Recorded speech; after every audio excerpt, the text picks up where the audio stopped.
You wanted the best. You've got the best podcast, the hottest podcast in the world. The Chris Voss Show, the preeminent podcast with guests so smart you may experience serious brain bleed. The CEOs, authors, thought leaders, visionaries, and motivators. Get ready. Strap yourself in. Keep your hands, arms, and legs inside the vehicle at all times, because you're about to go on a monster education roller coaster with your brain. Now, here's your host, Chris Voss. Hi, folks. This is Voss here from the ChrisVossShow.com, the ChrisVossShow.com. Welcome to the big show, friends. We certainly appreciate you being part of the Chris Voss Show family, the family that loves you but doesn't judge you. At least not as harshly as your mother-in-law. Anyway, guys, welcome to the big show. We have a returning guest. Chris Whipple will be on the show with us today. We'll be talking about the President Joe Biden, I should say, White House and everything that's going on with it over the last 2 years. He's gotten some unprecedented access to it, so we'll be dealing with that. In the meantime, refer the show to your family, friends, and relatives. Go to goodreads.com/Chris Voss. Go to youtube.com/Chris Voss, LinkedIn group, LinkedIn newsletter, all that stuff we do over there. We certainly appreciate it. He is the author of the latest and newest, hottest book to hit the shelves this year in 2023. January 17th, 2023, it just barely came out. The Fight of His Life Inside Joe Biden's White House by Chris Whipple is with us today to talk about in depth all of the cool stuff that went in there. Chris Whipple is an author, documentary filmmaker, and speaker. He has been called an indispensable observer of American power. A former producer for 60 Minutes CBS News, he is the author of the upcoming highly anticipated book that we just mentioned before. He is the author of the critically acclaimed New York Times bestseller, The Gatekeepers, How the White House Chiefs of Staff Define Every Presidency and the Spy Masters he was on our show for, How the CIA Directors Shape History and the Future. Peter Baker, Chief White House Correspondent of the New York Times, calls him a premier journalist and historian of the White House as well as the intelligence community. Welcome to the show, Chris. How are you? I'm great. How are you? I am awesome. That is quite the amazing resume you've got there. Give us your .coms or wherever you want people to find you on those interwebs in the sky. So chriswhipple.net. That's chriswhipple.net is the place to go if you want to find a link to buy the book. By the way, no longer upcoming, actually out. It's been out since January 17th. There you go. At chriswhipple.net, you can find that. You can find reviews. You can find an excerpt, and as well as most of my television appearances. I got to update it, but you'll find a lot of stuff there. There you go. So, what motivated you want to write this book? Well, how could I not want to tell the story of this presidency? Sure. When you consider that Joe Biden came into office facing the most daunting array of challenges since FDR's day, with a once-in-a-century pandemic, a crippled economy, the aftermath of a bloody attempted insurrection, rather. Mm-hmm. How could anybody with a political or storytelling bone in his body not want to tell that story, especially if you could get access to his inner circle, which fortunately I was able to do. And I see it as a political thriller in 3 acts. I mean, the first act is this unbelievable transition that came much closer to not happening than anybody realizes, and I have untold stories about that. Wow. The second act is the first year of the Biden presidency, which was really dominated by the botched withdrawal from Afghanistan and the slide in Biden's approval rating. And then the third year, when Vladimir Putin invaded Ukraine and Biden rose to meet that moment and rallied NATO to face down Putin. Then it was followed by a lot of legislative successes. And then, of course, the midterms when he and the Democrats defied the odds. So, look, I think it's a political thriller with no ending yet. That's true. And it sounds like you got enough content to pack into the book. What sort of access did you get to be able to delve into all this? So I spent 2 years talking to almost every member of Joe Biden's inner circle. it wasn't easy, because this is the most battened down, disciplined, leak-proof White Houses in modern times. I mean, Wow. the bar was pretty low with Trump's White House. Let's face it, all hell was breaking loose all the time. Was there anything that didn't leak in that White House? Yeah, exactly. But this White House is a very different story, which makes it all the more satisfying to have been able to get in there, talk to all these guys and women, and to find out that there was a lot more drama going on behind closed doors than anybody realized. From the transition, which is a wild story, really untold until now, and to the present day. Do you feel like he was the man for the moment, and maybe voters saw that? They're like, we've really strayed far from, I used to enjoy the days where I didn't have to think about what my president was doing. Like, Obama and other presidents, you weren't really concerned. But like with Trump, you would wake up in the morning, I think most people in the nation would, especially journalists, and go, holy, what new bottom have we hit? What new crisis is this? And it's just, I was joking. I can't remember who I was joking with, a Pulitzer Prize winning journalist, won't come to me, but I was joking with her on Facebook. I said, there's the problem with the Joe Biden administration is I'm not getting enough authors on the show that write books about all the corruption, and there's not any corruption or enough corruption going on with it too. And with Trump, there was plenty of them. We had so many authors on the show writing books. It was wonderful for the show. And I go, we need to have politicians have more corruption just for my show, but that's a joke. Biden Biden might not have been the man for any other moment. Yeah. Let's face it, he ran 2 presidential campaigns and never got close. Yeah. In 1988, he was he had to bail out over that. You remember that he was accused of plagiarizing a speech college by a British politician, and then he got whooped by Barack Obama, and so his moment arrived, and it arrived in the form of this guy who was trying to overthrow a free and fair election, and who had driven us all completely mad for 4 years. And there was Joe. Yeah. So he was the man for that moment. Hi, folks. Chris Voss here with a little station break. Hope you're enjoying the show so far. We'll resume here in a second. I'd like to invite you to come to my coaching, speaking, and training courses website. You can also see our new podcast over there at chrisvossleadershipinstitute.com. Over there, you can find all the different stuff that we do for speaking engagements if you'd like to hire me, training courses that we offer, and coaching for leadership, management, entrepreneurism, podcasting, corporate stuff. With over 35 years of experience in business and running companies as CEO, I think I can offer a wonderful breadth of information and knowledge to you, or anyone that you want to invite me to for your company. Thanks for tuning in. We certainly appreciate you listening to the show, and be sure to check out chrisvossleadershipinstitute.com. Now back to the show. It almost kind of seemed like voters and everybody else had been just ground down after 4 years of madness, and we just want to go back to normal. We want the guy who isn't broadcasting his crap all the time, who isn't a drama queen. We just would like a FDR again or something like that. And it seemed like, there was a lot of great people that were on the dais for running for president, but it just seemed like we really just need like an old school politician again. Yeah, but now we're getting a little bit of drama. Yeah. In the form of the classified documents. But remember that rewind to the withdrawal from Afghanistan. There are a lot of dramatic stories in this book that, you may look at this presidency and think, okay, it's a duck gliding across a pond. It looks pretty smooth on the outside. Underneath, there's furious paddling going on and competition. And that was certainly the case during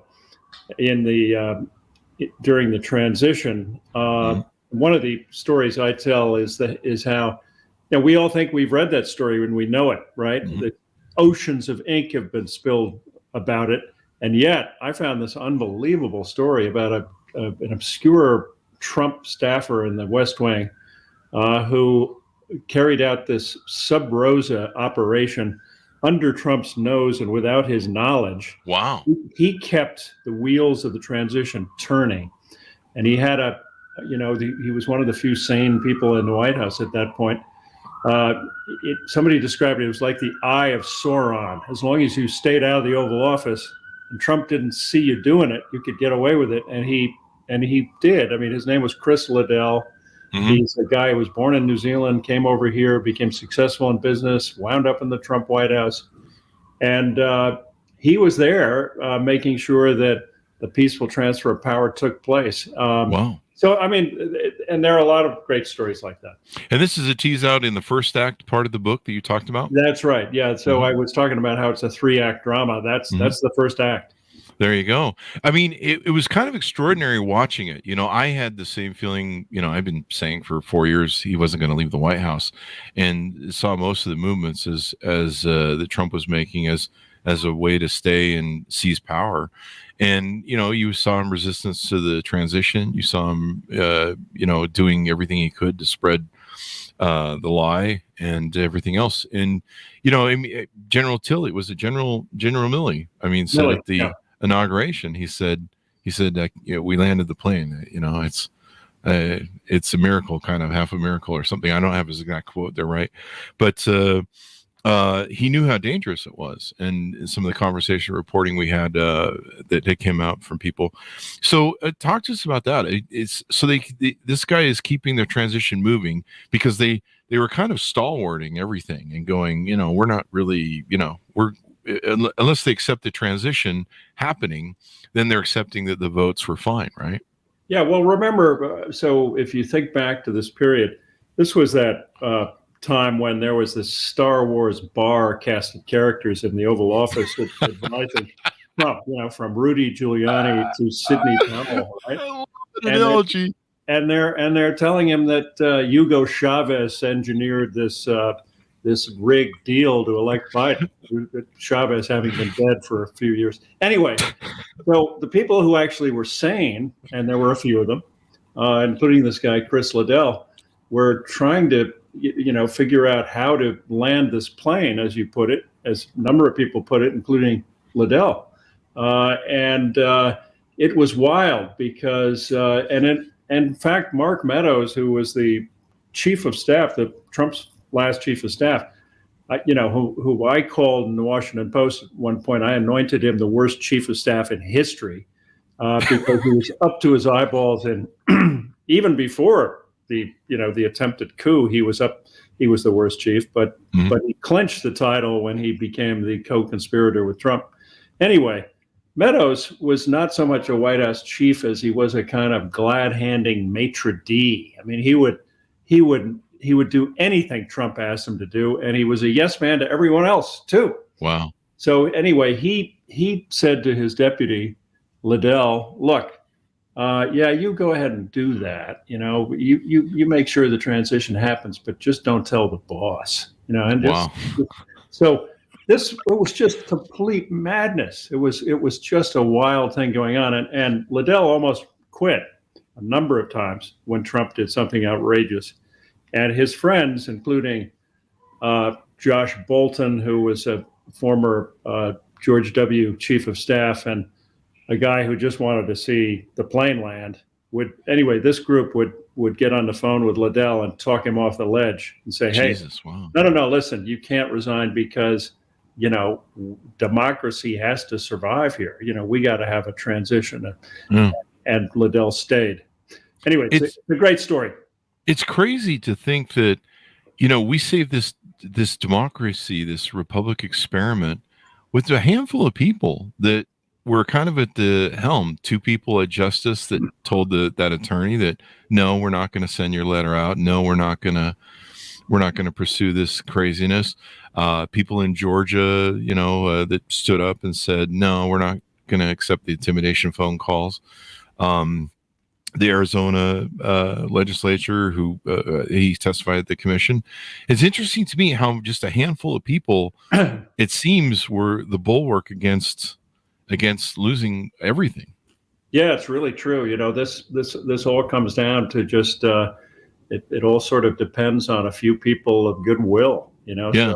So it really kind of hangs by a thread. But as I say, that's just Act 1 of this book, and and Act 2 and 3 are a hell of a ride too.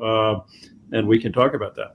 Let's do that. One thing I wanted to touch on, I don't know what your thoughts are, but I remember watching when Biden started acting presidential and doing presidential stuff and kind of I don't know if he's using the seal, but there was, how he started doing that staging out in, I think where he's at in Delaware, where they started having a stage and he started showing meetings and preparation meetings. Yeah. And one of the people who do media, journalists like yourself, I remember, I don't know what show it was, but he made the comment, he goes, what he's doing is he's getting the people prepared that if this thing goes sideways, we're going to have almost like a dual presidency vision. But he's getting them to kind of force the transition and saying, here I am, I'm starting to be presidential, and we have a tradition. We're, basically laying the foundation for that, which I thought was really interesting, because I'm like, this is really scary, because they know that this thing may go sideways, and there's a reason they're doing this whole setup, and he's doing the meetings.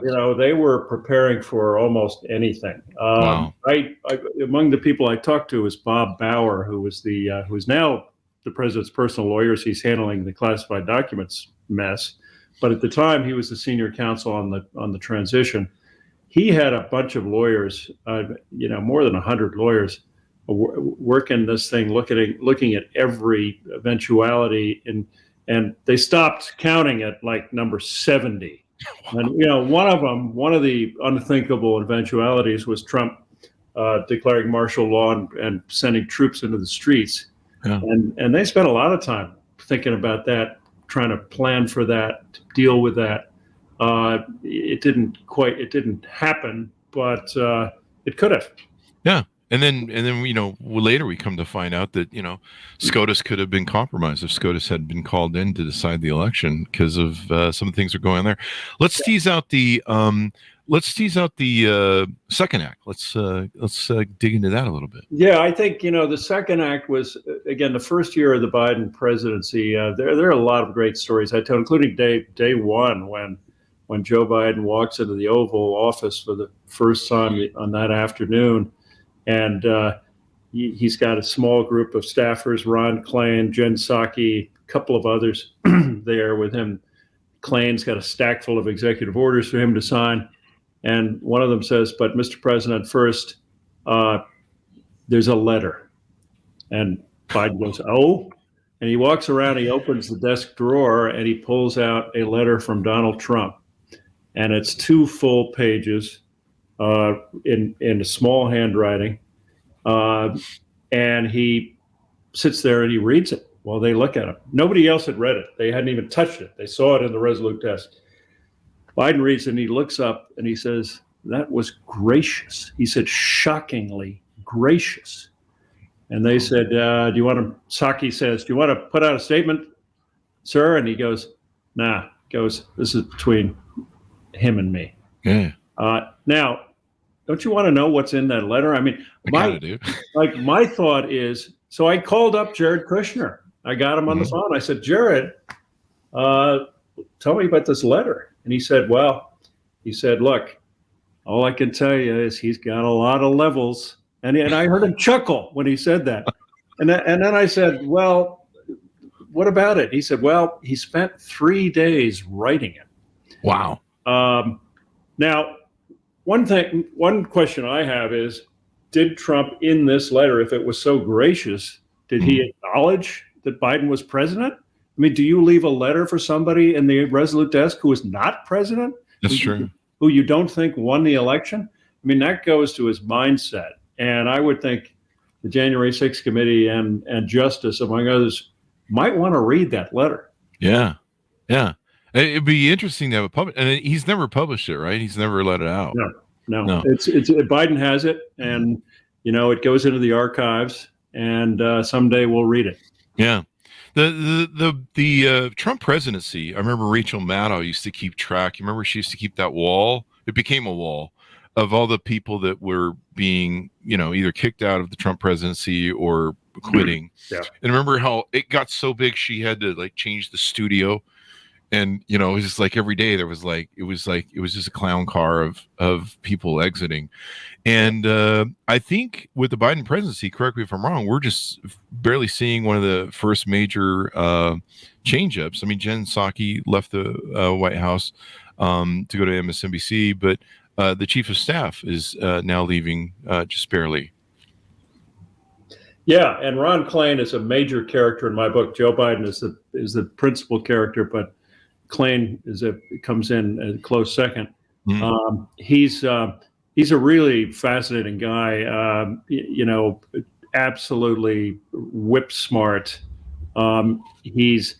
I talk to him regularly, and so you for the last 2 years, so you can really see this presidency unfolding from the inside. Not from Klain's point of view. The book's my point of view, mm-hmm. and I'm clear-eyed and no holds barred on failures as well as successes. But I had this ringside seat with Ron Klain, and one of the more dramatic moments was late October 2021 when I went to see him at the White House. Biden was in Europe. It was one of the really low points of his presidency. He'd gone. He was trying to pass Build Back Better and bipartisan infrastructure, and there was all this ugly sausage making going on, and nothing was passing. Biden went off to Europe empty-handed. He went to Glasgow to the climate summit without anything to show for, his first 6 months or more. Mm-hmm. I went to see Klain, and I said, look, is this the week that makes or breaks the Biden presidency? Because mm-hmm. Biden had just said that his presidency, the fate of his presidency depended on passing these two bills that had not passed. Mm-hmm. And Klain at that point was bone tired. He was frustrated, and he was thinking about quitting. Wow. We all know how that turned out. He decided to stay. He decided to primarily because he wanted to see Biden through the midterms. There you go. And that turned out to be a pretty good decision, right? Definitely. I mean, it's interesting how the whole thing's panned out. I voted for Biden, full disclosure. It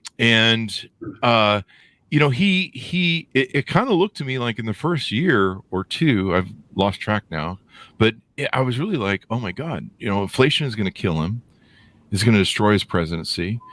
He's in this, worst time coming from the COVID and the, processing of goods at the ports and everything.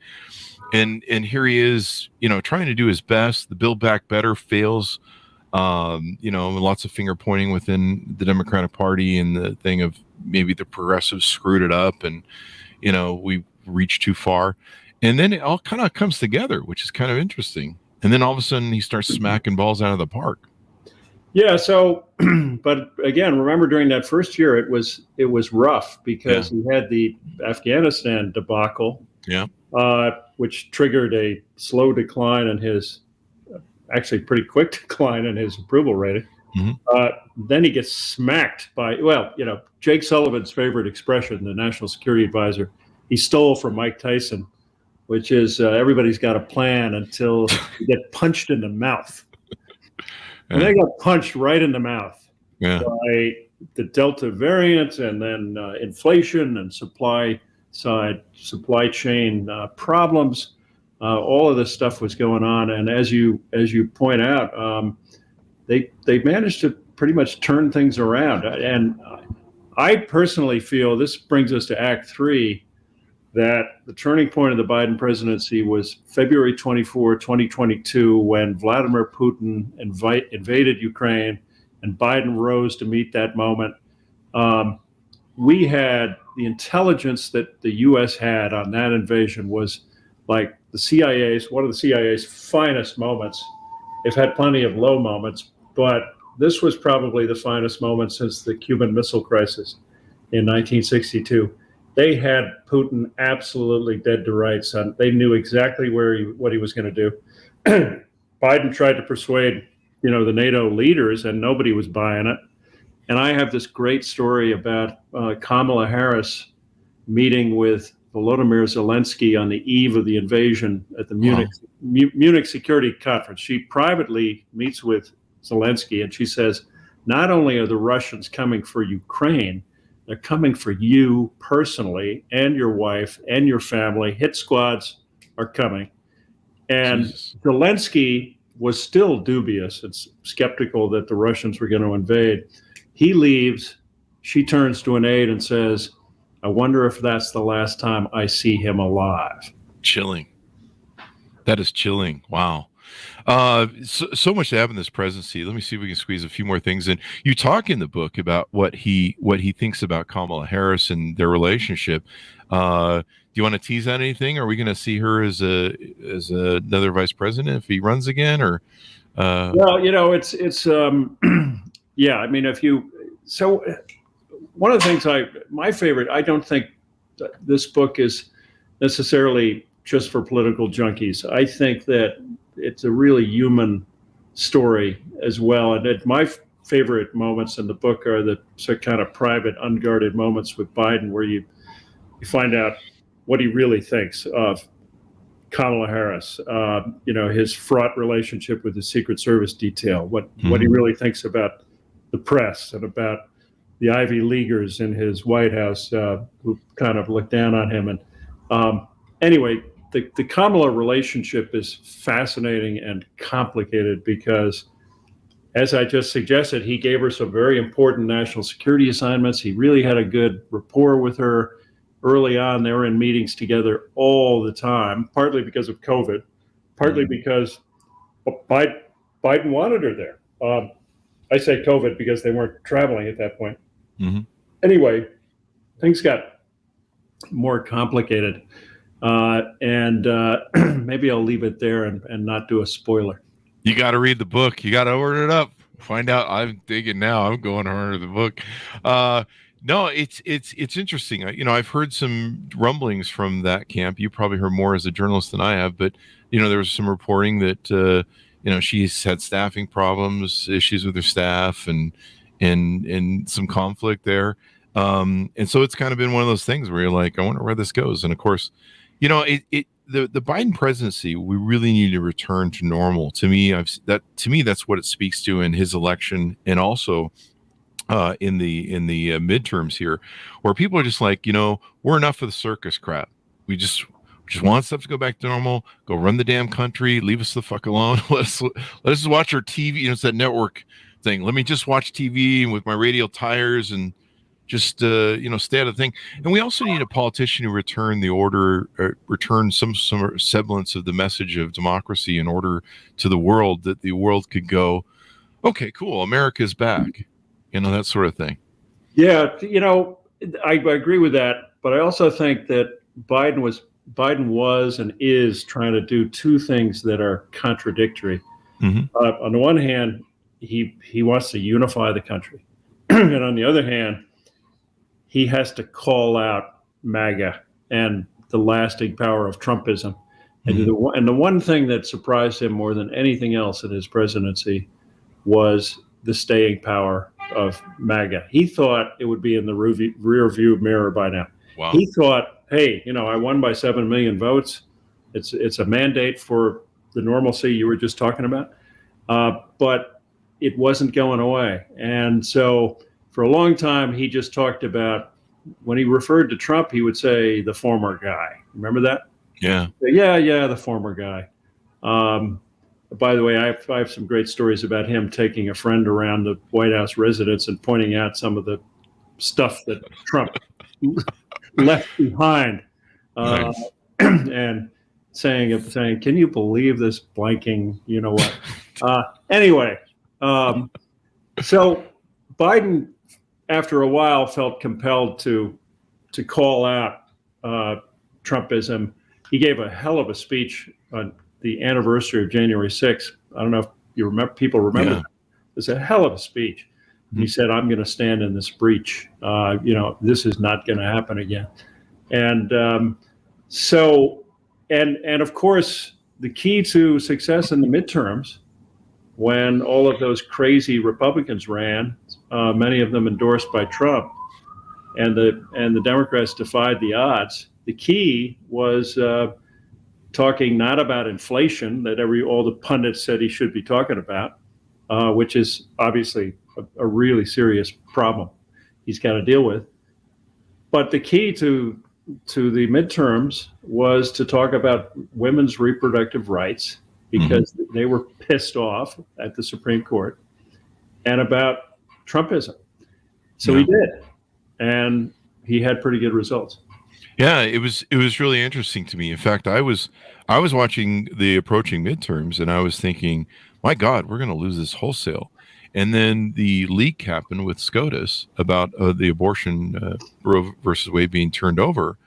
And I said to his friends I was talking to at the time, I said, you know what? I almost think like we're just going to get killed in midterms as Democrats if maybe that's what needs to happen.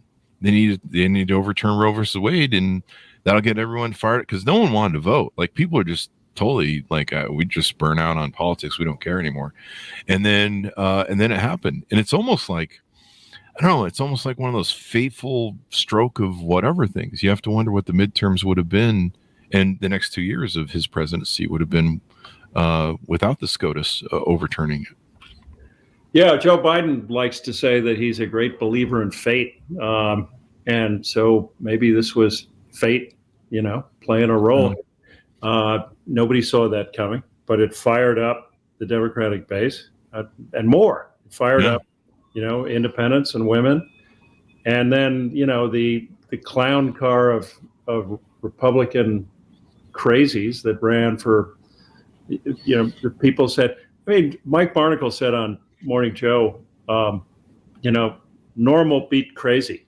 I like that analogy. That's what happened. Normal beat crazy. Yeah, and I think we all wanted that. I think even many Republicans that crossed over, they're like, we just really would like to get back to normal. So you document all these things in the book. You talk about Afghanistan. You get Afghanistan. That was quite the kerfuffle. That's kind of a misappropriate word to put towards it, but that was quite the crisis to have him endure. Yeah, it really was. And Biden really felt let down by his briefers and by the intelligence. Tony Blinken, the Secretary of State, told me that in no uncertain terms, look, everything we did was based on this flawed intelligence that said the Afghan government would last for 18 months. So I went over and visited Bill Burns, the CIA director. I was lucky enough to have access to him as well. He liked my book, The Spy Masters, about the CIA directors. Sat down with him. This was news to him. He said, no, wait a minute. He said, we were clear-eyed about the fragility of the Afghan government and armed forces. And we said that if you pulled out two legs of the stool, the U.S. military and the American contractors who kept the Afghan armed forces planes in the air and trucks on the road, that the whole thing could collapse really quickly. Yeah. At the end of the day, what happened, and I lay this all out in the book, I call it a whole of government failure, because everybody got almost everything wrong, including the U.S. military just not putting way too much faith in their Afghan counterparts. But I think that what happened really was a result of, they thought they had more time than they did to get everybody out safely. It was based on BS. That was just wrong. And so General Milley, the chairman of the Joint Chiefs, and Lloyd Austin basically tried to pull it off with a cap of 700 American troops. It wasn't enough, and the result we all saw on our television screens. But there was drama behind closed doors over all of this, as you can imagine. I'm sure. Do you document anything, or did you get any data on I know the CIA went over there, the director went over there and met with them, I think shortly after or during, which was extraordinary. I'm like, wait, we're meeting with the Taliban? He was over there. Bill Burns is a great character in the book. This is a guy who, is maybe the most most influential, accomplished diplomat of the late 20th century, 21st century. And he's a guy who does not only runs the CIA, but he's Biden's go-to guy when he's got a really big problem and sends him out to negotiate. So he went to see the Taliban. And I tell a story that never reported before, that there was a big problem, big fight between the CIA and the Department of Defense in the midst of the evacuation. DOD is, the Defense Department is, filling these planes and trying to get people out at this extraordinary pace. And they noticed that every time they filled a plane, there were like 100 more people that shouldn't have been there on the tarmac ready to go. Turns out the CIA, without telling Department of Defense, were bringing people from their secret base and dumping them on the tarmac, and they were climbing into the planes too. Wow. And Lloyd Austin, the defense secretary, was furious, went over to the White House and yelling about this. And anyway, so it's a great behind the scenes CIA Defense Department dust up. Would you compare it to the Bay of Pigs deception that John F. Kennedy felt because he'd been deceived about everything? One of the stories I tell is that while this was happening, I was talking to Leon Panetta. I know Leon as a result of my previous books. He was White House Chief of Staff. He was CIA Director. I've got to know him over the years. And I was on the phone with Leon, and he said, look, watching that evacuation, he said, it was just like watching January 6th. Like, what's going on? And Panetta went on CNN, and he called it Joe Biden's Bay of Pigs. Wow. Well, this didn't sit too well with Joe Biden or Ron Klain, the Chief of Staff, Biden's Chief of Staff. So the next time I was with Klain, I asked him about Panetta, and he said, look, Joe Biden didn't spend $2 trillion training these guys to defend their country. Joe Biden wasn't for the war. Leon Panetta was for the war. If this was Joe Biden's Bay of Pigs, it was Leon's army that lost the battle. Yeah. So anyway, you get so much of what you hear from the White House scripted. I think in my book you get to know what they're actually thinking. And I love it. You get the deep inside stuff. Let me ask you this. I get, President Biden gets a lot of crap for being old and sometimes, he's not sharp on his communication either. I'm 55. So, he's doing better than I am, and he can fall off a bike, and I can't even ride a bike, I don't think anymore, but, and survive actually. But, and he has the lisp that's a part of his, his whole life. So there's a little bit of that. And he's a careful politician. He's a very seasoned politician. And so some people see when he talks. Wait a minute. Did you just call Joe Biden careful? Is he careful? Well, that's true. He's made a lot of gaffes, hasn't he? Yeah. He's famous for going off. It seems like he's gotten better in the presidency. Am I wrong? Yeah, he has. It seems like he's gotten a little bit better. In the old days, he was like, Mr. Jokester. But it almost, I was watching the other day, and I've got a couple friends that get in my ear, and they're like, he's an old guy, he's losing it. And I'm like, did you see the guy prior that you voted for?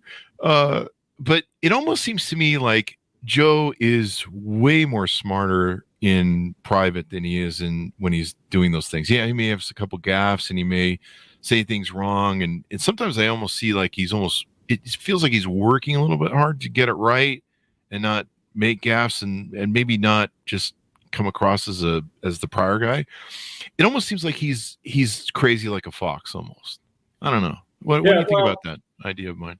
Well, I think one of the really fascinating things I think in the book is this. Ron Klain did a Zoom call with all the former White House chiefs. 19 of them, the living chiefs, former chiefs, got on the phone with Ron before he took office. Excuse me. And they came to give Ron advice. And believe it or not, LBJ's last White House chief was on this call. 82 years old. Wow. His name is Jim Jones. I don't know about you. You're too young to remember LBJ, but I was a kid, and I remember thinking that LBJ was about 90 years old. He was 60. He was 60 when he left the White House. But anyway, LBJ's chief says to Klain, "Look, you've got to take care of this guy and make sure he gets some rest." I look at him, and he looks like me. I trip every time I go up the stairs. I'm 82. I recognize this. I can see when he can't find a word and when he's struggling and all that. So make sure he gets his naps and all this stuff. I think Biden. He's an 80-year-old guy. He walks like a zombie, like an 80-year-old guy. Mm-hmm. But by all accounts, he's fine mentally. He's sharp. And he's got plenty of energy.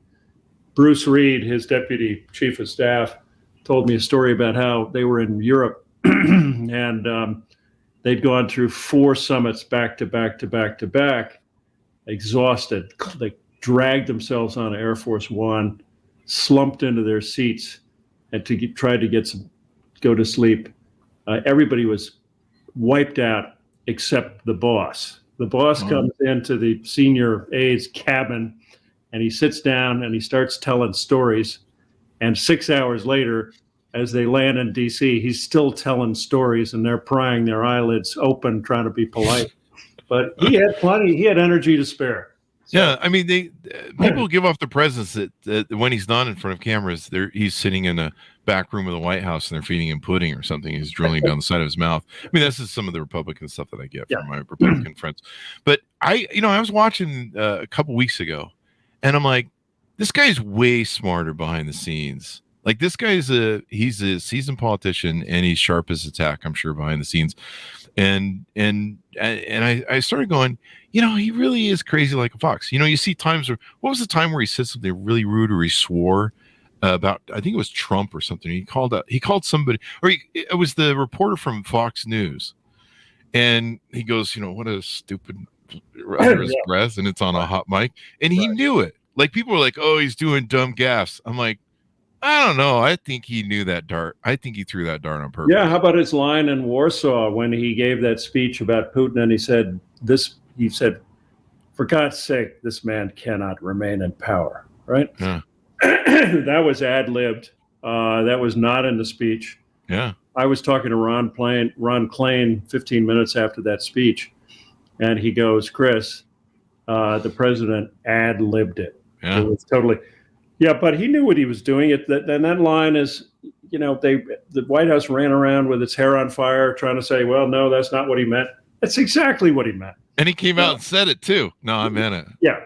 I own that. And it's gonna go down with, with Ronald Reagan's Mr. Gorbachev, tear down this wall. It was a moment of authenticity by Biden, but he planned it and he delivered it.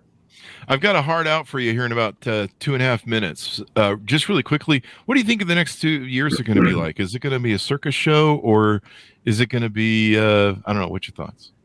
It's going to be, a really wild ride, I think. I don't think Donald Trump he's weakened, but he's still there. And I think anybody who thinks that he is a fading guy who's going to shuffle off into the twilight is kidding themselves.